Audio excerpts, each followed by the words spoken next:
भूतिया किताब। आदित्य, विनीता और करण 3 घनिष्ठ मित्र थे। उन्हें रहस्यमयी जगहों और डरावनी कहानियों का बहुत शौक था। एक दिन उन्हें गांव के पुराने पुस्तकालय के बारे में पता चला, जिसके बारे में कहा जाता था कि वहां एक भूतिया किताब है जो पढ़ने वाले को अपने अंदर खींच लेती है। तीनों को यह सुनकर और भी जिज्ञासा हुई और उन्होंने उस पुस्तकालय में जाने का निश्चय किया। जब वे वहां पहुंचे तो चारों ओर धूल और जाले लगे थे। पुरानी किताबों की गंध और सन्नाटा उन्हें डरावना महसूस करा रहा था। वे किताबों की अलमारी टटोलने लगे। तभी विनीता को एक काली चमड़े की किताब दिखी, जिस पर सोने के अक्षरों में लिखा था, रहस्यों की दुनिया। जैसे ही उन्होंने उसे छुआ, कमरे में ठंडी हवा चलने लगी और सारी बत्तियां बुझ गईं।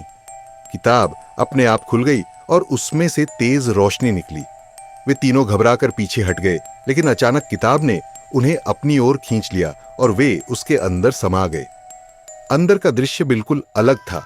वे एक अजीब सी दुनिया में थे, जहां पेड़ उल्टे लटक रहे थे, पक्षियों के सिर इंसानों जैसे थे और आकाश लाल रंग का था। आदित्य ने घबराते हुए कहा, हम कहां आ गए? तभी एक बूढ़ा आदमी प्रकट हुआ और बोला, तुम उस किताब में कैद हो जिससे अब तक कोई बाहर नहीं जा सका। करण ने हिम्मत करके पूछा, हम यहां से बाहर कैसे जा सकते हैं? बूढ़े ने कहा, तुम्हें 3 पहेलियों को हल करना होगा, तभी यह किताब तुम्हें मुक्त करेगी। लेकिन अगर एक भी पहेली का गलत जवाब दिया तो हमेशा के लिए यहीं फंसे रहोगे। पहली पहेली थी, वह क्या है जो तुम्हारा है लेकिन दूसरों द्वारा अधिक उपयोग की जाती है? विनीता ने तुरंत कहा, नाम। अचानक जमीन हिली और वे दूसरी जगह पहुंच गए। दूसरी पहेली थी, वह क्या है जो टूटने पर भी आवाज नहीं करता? करण ने कुछ सोचा और बोला, खामोशी। अब वे आखिरी जगह पहुंचे जहां भयंकर आंधी चल रही थी।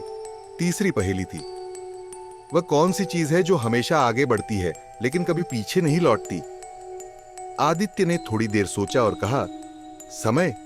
तभी जोरदार आवाज हुई, आंधी रुक गई और किताब बंद हो गई। वे तीनों फिर से पुस्तकालय में थे। उन्होंने जल्दी से उस किताब को अलमारी में वापस रखा और वहां से बाहर भागे। बाहर आते ही उन्होंने एक दूसरे को देखा और हंसते हुए कहा, अब से हम कभी भी भूतिया किताबों के चक्कर में नहीं पड़ेंगे।